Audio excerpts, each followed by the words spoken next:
But I think what we're going to do today is give you a brief introduction to the standards and how it came about. So I think just a round of introduction before we begin. My name is Zong. I'm the head of research here at CoinGecko, and I'll let Eli and Carlos introduce themselves. Hi, everyone. I'm Eli, the Director of Research at 21 Shares. At 21 Shares, we are the world's largest by number of products ETP or ETF issuer in the world for crypto assets.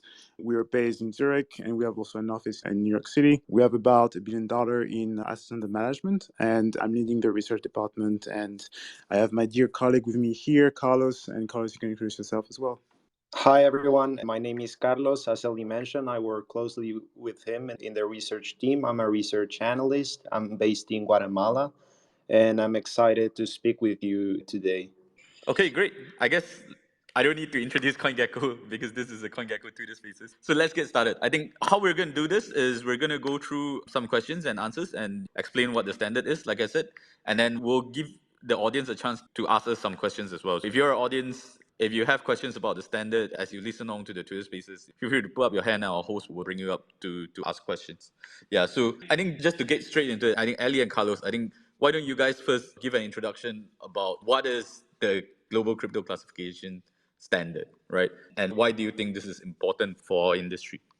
Yeah, sure. I can actually get started. So, interestingly, the whole idea came last year to essentially build a better way to understand how deeply disruptive this asset class is, and that not all crypto assets are equally the same, right? When you think about Bitcoin, Ethereum competitors like Avalanche and Solana and Polygon, but also fast forward to 𝕰 and even more in the DeFi space, not all crypto assets are actually equally the same. Don't serve the same investment case.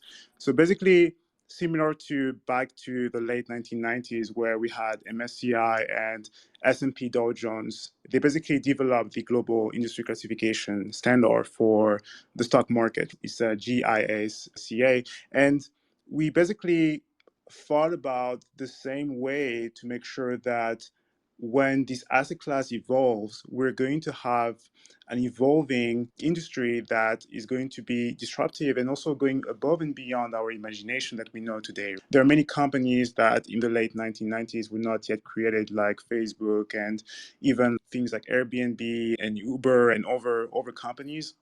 And we're going to see the same kind of disruptive companies coming up to only being built on the blockchain technology. So the whole idea when I actually met the founder of CoinGecko, Bobby, was to basically pitch the idea of you guys are the world's largest prize provider in this space.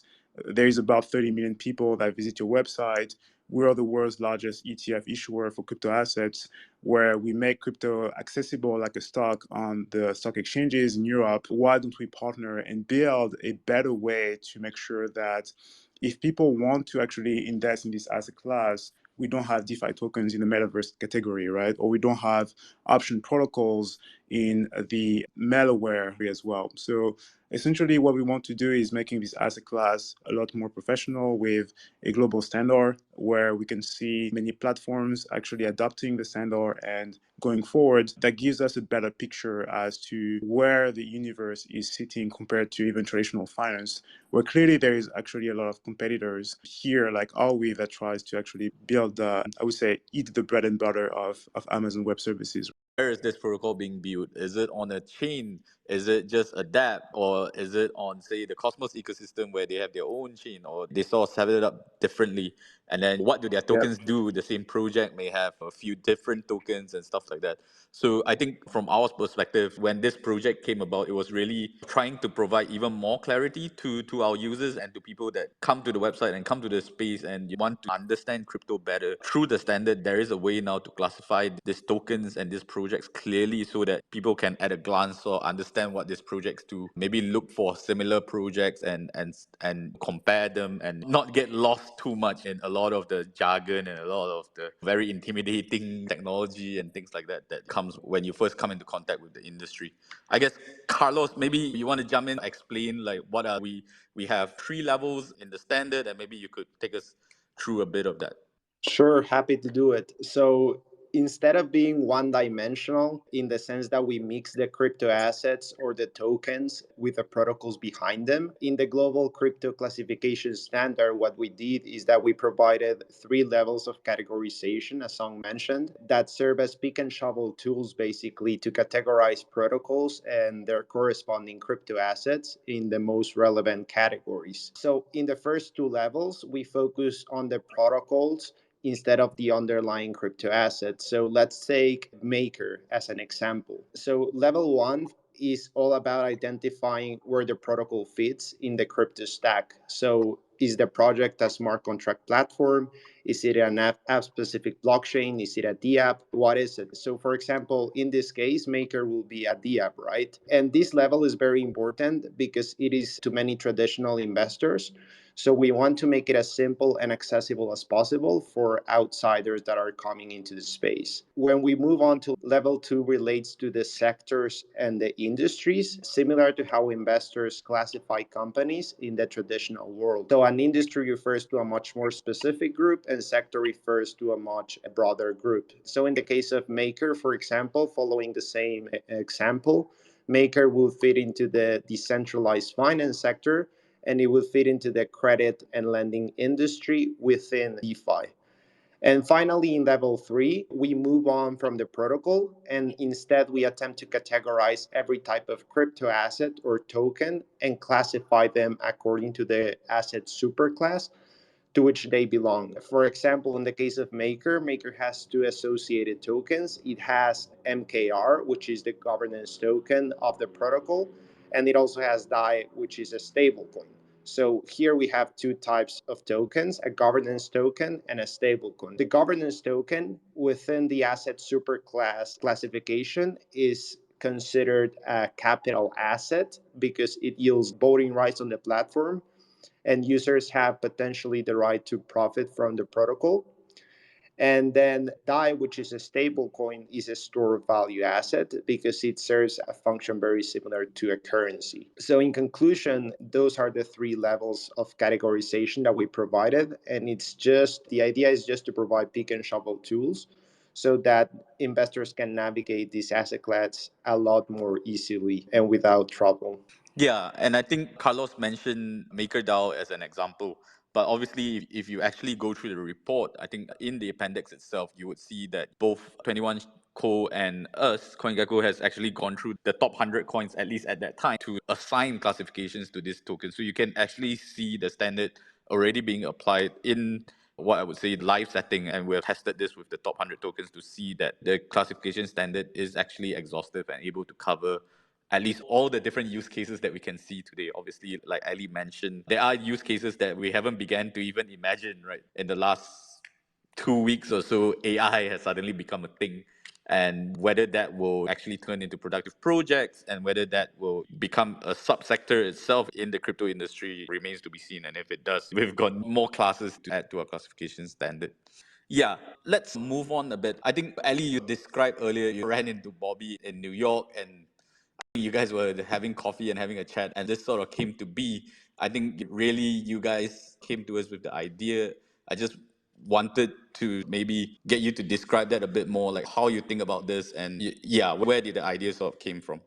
Yeah, sure, absolutely. I think the whole idea really came from the fact that we don't have a unified standard classification for this asset class. It's all different from one platform to the other. And unfortunately for stock exchanges, asset managers, custodians, brokers, as this asset class becomes a lot more adopted across the board, from DeFi to TradFi, it's very important to have a classification standard and most importantly adopted across the board. And the fact that many people, when they look at this asset class or actually looking into CoinGecko to understand the price movements, the liquidity constraints, the spreads, the market depth, and all the metrics, of course, for us, it was a no-brainer actually to partner together and bring forces to make sure that we can have a unified way for people to understand better this asset class and where it's headed.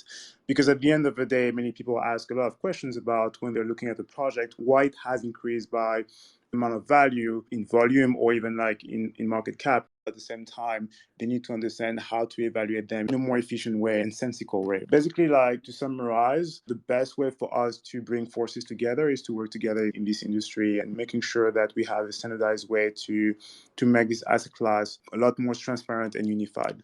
Yeah, I think that's a great explainer. Carlos, you got anything to add to that, or?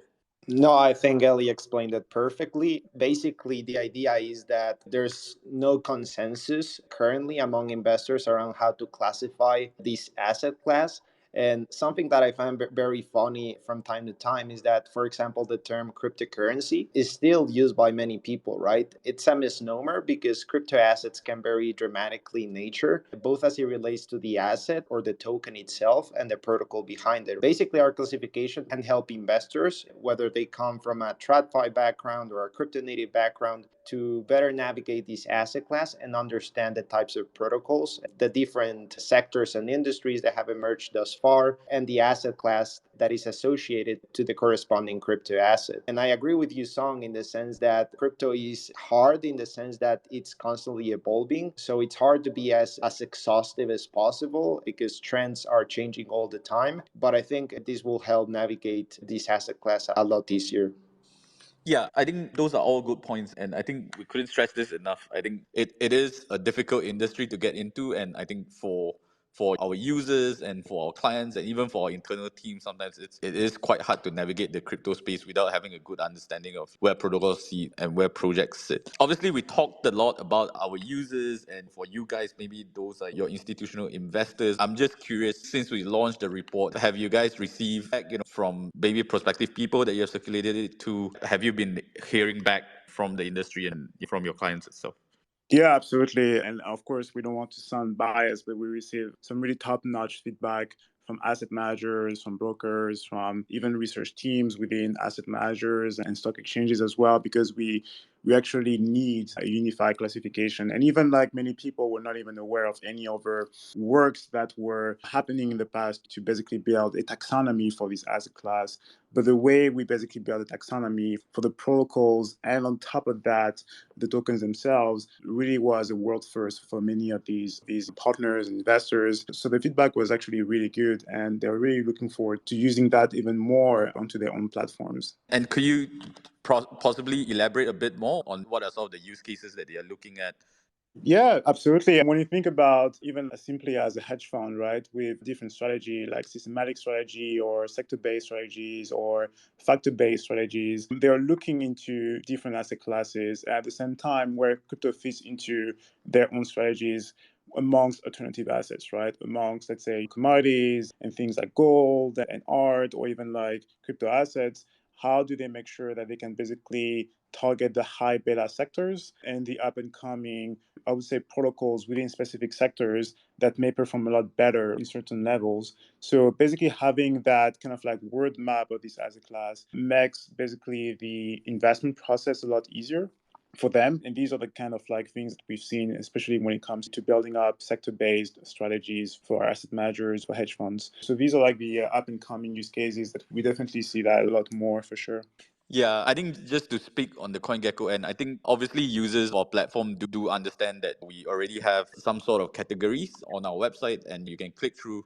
And really, pretty much what the categories are, I remember when we first were talking with Ali about the standard, Yeah. was that it was really like the sectors, right? The sectors that actually exist within the ecosystem itself. But even when you click through, Yeah. sometimes it becomes difficult to compare tokens because of how difficult it is and of like they have different nature. Same one, I just pulled up the Arbitrum ecosystem. We have stables and we have LSDs and we have different Yeah. things in it. They are part of the Arbitrum ecosystem, so there is one way to group them together and see them as a category.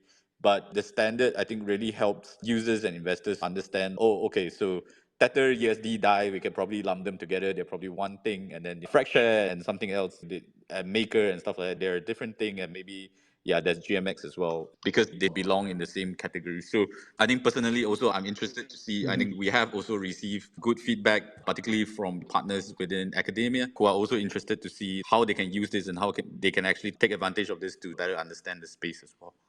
Yeah, absolutely. And when you think about like all the companies that we're looking in the stock market, right? So if you're a stock investor and you're looking at Apple and Microsoft and some of these blue chips in the tech sector, and then like the up and coming ones in the tech sector like Peloton and Zoom, the thing is when you compare, for example, like the Arbitrum ecosystem, it's like having a classification for the TCP/IP ecosystem or for the World Wide Web ecosystem or for the iOS ecosystem. But that's not really the way usually the typical investors are thinking about investing in a specific company. For example, the private equity market, they're more looking into how essentially like the whole project compared to the entirety of the universe is comparing. When you compare, for example, let's say Airbnb to the hotel industry, right? Or when you compare Uber to the taxi industry, it's more trying to look into not where it's built, but like how that company is going to be potentially a monopoly or potentially part of the top five of its own category, despite the fact that this is built or launched in places like San Francisco or in France or in Switzerland or in Malaysia. So I think like from an investment process perspective, the investors are more looking into how a company can disrupt parts of, I would say, an incumbents that are at the moment overlooked or not well positioned to basically being avoiding to be disrupted. If that makes sense. Yeah, I think like even in the crypto sector right now, right, you would never compare, say, a DeFi coin with a metaverse coin, right? It is just not apples to apples, right? It's apples to oranges or even something different altogether. So I think the space have grown significantly enough in the last 2 years. We've really been able to spin up different sectors, different industries to classify different parts of crypto, right? And in under each of this, you're going to find multiple different projects that are working within the same space and trying to tackle the same problems, right? And you can group them together and see how they're doing to each other. And then that's what I really like about the classification, which basically makes these initiatives as a timeless effort, right? Because despite the fact that, yes, down the line, we may have a consolidation in the smart contract vertical, or we may have a consolidation in the interoperability vertical with maybe like one of the ones rising to the ranks and being more of the dominant player as we see today with, for example, looking at Ethereum compared to the TVL in DeFi or compared to the trade volume in the NFT marketplaces. Interestingly, despite the consolidation in the future, as we see today with the search engines or as we see today with the hotel space, interestingly, there is actually the fact that this classification can be applied to any players within that category going forward. Imagine, for example, I don't know, like I'm making the call, like Avalanche becomes the next Nokia, right? Or the next Sony Ericsson. That's not financial advice, that's not my personal opinion about Avalanche, but imagine that we are seeing today some blue chips that become actually disrupted by up and coming protocols. Interestingly, the classification will remain the same, right? Because at the end of the day, smart contract platforms are going to be relevant going forward. Yeah, and I think we talk a lot about grouping them and similarities, but again, the standard also allows us to identify differences, right? So I think one of the examples we used when we wrote up the article was comparing Uniswap and Osmosis, right? So both are on the surface DEX, decentralized exchanges, but because Uniswap is obviously a dApp, while Osmosis is like a chain. It's an app-specific blockchain on the Cosmos ecosystem. And you can see that very clearly on the classification standard. And straight away, if you're slightly familiar with the stack, you know that there are different security trade-offs, there are different design trade-offs. When you look at this, Osmosis is particularly obvious in the tokens, right? Osmosis with the Osmo token, even when, yes, it's a governance token for Osmosis, but it also, you can stake it in the protocol to earn rewards and secure the network because that's a security sort of element to the design, right? Because it's its own chain. Whereas Uni is really just a governance token. It doesn't worry too much about security because it itself is a dApp that is built on Ethereum and it inherits all the security, or at least the protocol level security of Ethereum. So the classification standard is also, I would like to think, granular enough for users to be able to identify differences as well between protocols that may on the surface look to be the same as well. Yeah, 100%. Absolutely. And that's really the beauty of it, which is basically like a pick and shovel tool so that anyone can adapt to this fast moving asset class. Absolutely. Carlos, do you have anything to add here? No, I think that it's a beautiful example, the one from Osmosis and Uniswap, because exactly someone who is looking from the outside may think these protocols do exactly the same. They're both DEXs, but at the end of the day, in the crypto stack, one is an app-specific blockchain and the other is a DApp. So I think it's a great example of how the classification can actually help identify these types of differences at a more specific level. Yeah, absolutely. Even the best example as well is DYDX, right? When they actually moved away from the Starkware ecosystem built on Ethereum to actually move to the Cosmos ecosystem, right? And interestingly, it's going to be good to see also that movement across ecosystems as it becomes stronger going forward. Yeah, and certainly once they make the move, we'll definitely update their classification to reflect the new reality. I think I just wanted to pause here. We've talked for about half an hour now. I just wanted to open it up to the audience. If you have any questions at all, feel free again to raise your hand and see, and we can get the host to bring you up and answer some of the questions that you may have. So don't feel shy, and this is all of your chance to ask some of us questions. Oh, good. I think we have I think one. we have one. Yeah, go ahead. Golden. Oh, hello. Welcome, Golden. Hello, guys. First and foremost, congratulations. It sounds amazing. Me, I have been working in compliance for the last 2 years on digital assets as a research because I'm doing my PhD on compliance of digital assets. And for me, finding someone that actually has come up with a classification that is not just a statute level, but also on a technical level, is something that actually really comes out as a very high potential for not just the immersion or the comparison of traditional or institutions, but also to regular people that they can actually view on-chain most of the information as you were explaining. My only question is like how this diverts or separates from the, for example, EU MiCA classifications or something, some kind of standards that have come up in different jurisdictions, also Singapore for that matter, or UAE. Is there anything that you really consider on the statute level to actually come up with this solution? Thank you for your time. Thank you so much. Cheers. I can get the first part of that question, which is we have seen that other classifications can be one dimensional in the sense that the crypto assets or the tokens themselves, so the investable asset, is mixed with the protocol that is behind it. So, what we try to do here is basically provide not just a one dimension classification, but two dimensions, right? We have to classify the protocol and we also have to classify the token itself. They're not the same. So on the first two levels, as I mentioned earlier, we focus on the protocol itself. First, where does it fit in the stack, right? So is it a blockchain? Is it a DApp? Is it an interoperability protocol? In the second level, we relate to sectors and industries. So that's more like your traditional decentralized finance. Is it a metaverse token, a protocol, etc.? And then in the third level, we focus on the crypto asset or the investable asset itself. So is it a governance token? Is it a native currency? Is it a cryptocurrency? And where does it belong in the asset superclasses, right? So is it a capital asset? Is it a consumable?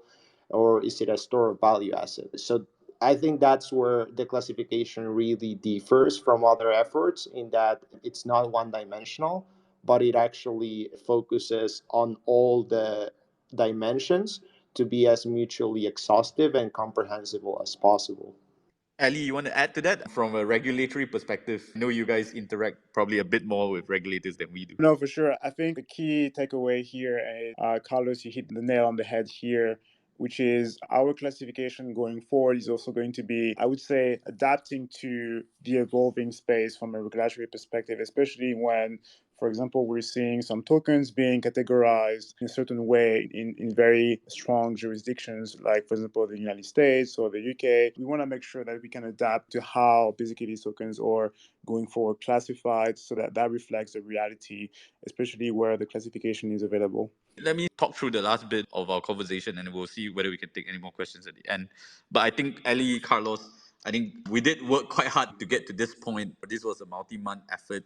I think probably can give people an idea. What are we going to do with this moving forward? We have the standards now. We've already started pitching it to our partners and stuff like that. I think what are the next steps that individually we're both looking at?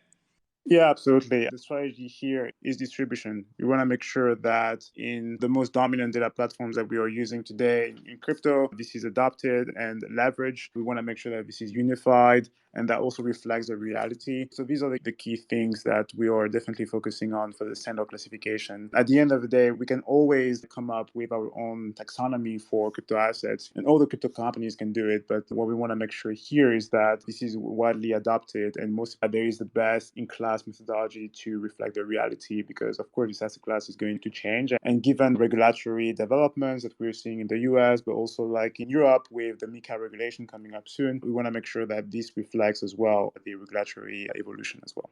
Yeah, I think from our end as well, I think we've seen the report gone up on our respective websites. I know we're working at the back on our product end to try to make sure that the classification standard is incorporated into the website itself.